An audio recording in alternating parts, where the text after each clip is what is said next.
Sziasztok! Ebben a videóban megpróbálok egy 3D-s víz alatti animációt létrehozni Blenderben, vágjunk is bele! Igazából az utóbbi 3 hónapban kezdtem el Blenderben rövid animációkat készíteni, de ezekhez csak letöltöttem 3D modelleket, amiket kiegészítgettem és meganimáltam, több-kevesebb sikerrel, inkább az utóbbi.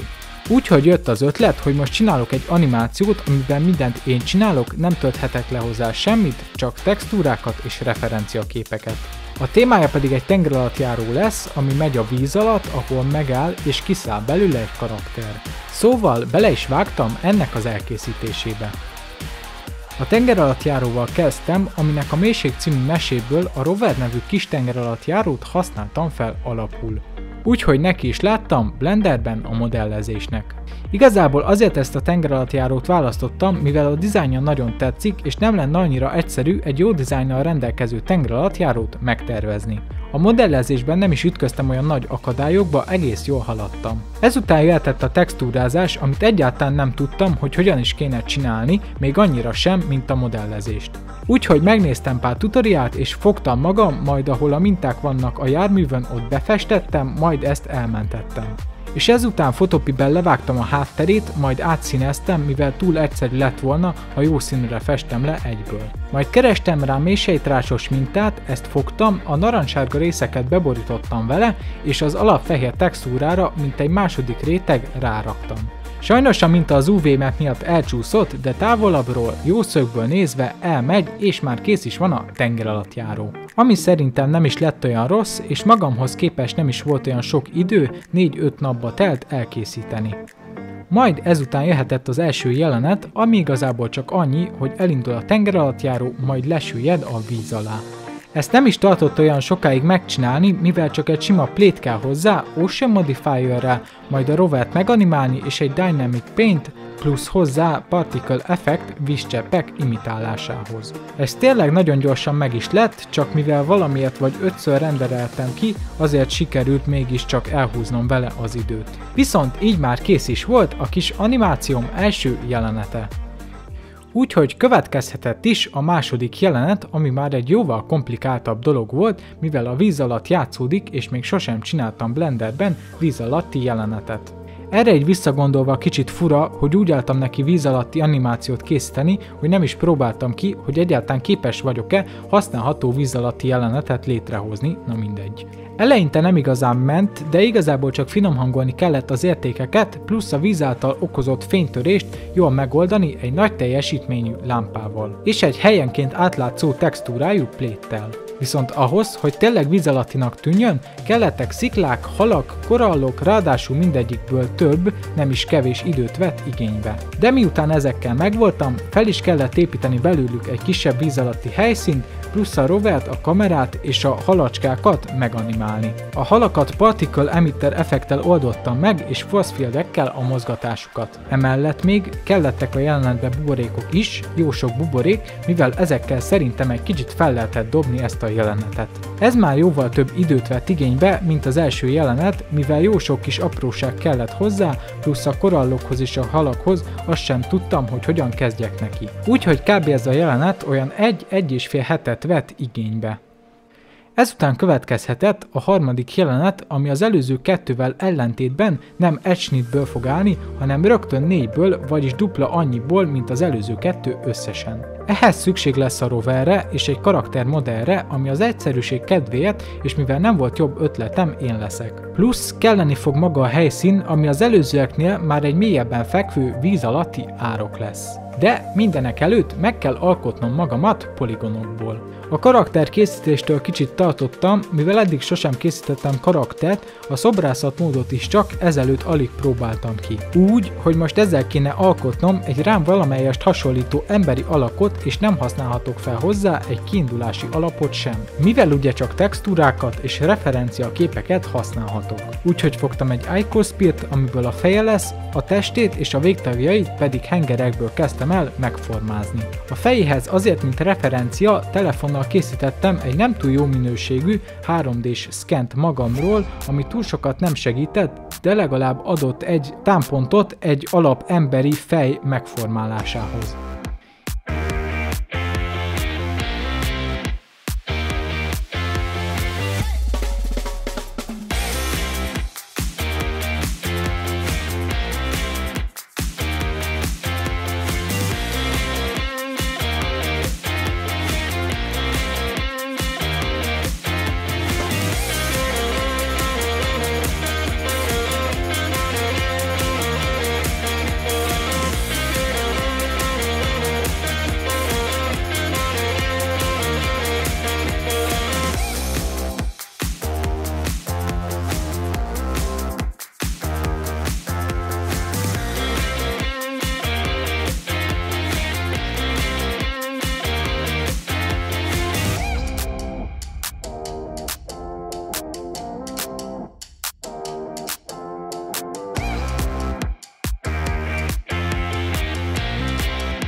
És itt is van. Szerintem legelsőre nem lett olyan rossz, bár vannak hibái, a feje lehetne kidolgozottabb, a teste kicsit túl izmos legalábbis hozzám képest, viszont legalább a lába hasonlít az enyémre, de egy kicsit túl rövid, és talán szemből nézve túl vékony is lett. Meg ez arányaiban biztos, hogy nem egy 45-ös láb. De összességében szerintem elsőre nem lett rossz.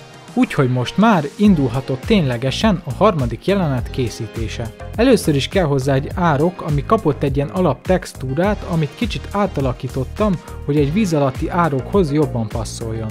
Emellett kellett ide egy fény, meg vizes bigyó, plusz egy pár hal, nem olyan sok, mivel itt már jóval mélyebb a víz. Utána jöhetett a rover animálása, majd a karaktermodellé, amire rájöttem, hogy így nem nagyon fog menni, mivel nagyon lassú. Úgyhogy egy tutoriál alapján átalakítottam az alapból FK-riget inverse kinetikára. Ami igazából annyit jelent, hogy a csontokat nem egyesével kell mozgatni, hanem egy csontot kell mozgatni végtagonként, és a számítógép kiszámolja ennek az elérési útját. Így sokkal gyorsabb az animáció. Bár arra gondolhattam volna, hogy egy 400 000 poligonból álló karaktert nem lesz a leggördülékenyebb folyamat animálni, de nyilván ez az első saját karaktermodellem. Meg is csináltam az animációt, már csak azt kellett megoldani, hogy a rover ki tudja nyitni az ajtaját. Mivel ugye a víz alatt vagyunk jó mélyen, ezért, hogy a rover ki tudja nyitni az ajtaját, előbb fel kell tölteni vízzel, hogy ugye kiegyenlítsük a nyomást. Vagyis pontosabban ennek így kell kinéznie. Eleinte Liquid Simulation-nál akartam megoldani, de valamiért nem akart működni, úgyhogy más megoldás után kellett néznem. Eszembe jutott, hogy a rover készítésekor többször is használtam Boolean Modifier-t, amivel megoldható ez a probléma is. Csak kell egy plate, egy Ocean Modifier és egy Boolean Modifier, amit hogyha nem véglegesítek, akkor leköveti a rover oldalfalát, így megoldva a problémát. Emellett már csak néhány buborékra volt szükség, így be is fejezve a harmadik jelenetet. Ezzel gyakorlatilag kész is volt a projekt, úgy 2-3 nap renderelés után, mivel ugye elsőre sosem lehet jól kirenderelni, mivel vagy az animációval van valami hiba, vagy a render beállítások rosszak. De a renderelés után már csak össze kellett vágni egy minimális SFX, plusz valami zene kellett hozzá. És íme itt van 3 hét és közel 300 óra munka után az első saját animációm.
Hát, ennyi lett volna, nem vagyok vele teljesen elégedett, nyilván van még hova fejlődni. És természetesen van benne egy halom kisebb bug, elcsúszás, hiba, és gyakorlatilag minden téren lehetne jobb. De első céltudatos projektként, amiben gyakorlatilag mindent én csináltam, sok mindent először, úgy szerintem nem olyan rossz. És nyilván ezzel rengeteget tanultam, fejlődtem, amely tudást egy esetleges következő projektben felhasználhatok, és ezzel is előrébb lehetek.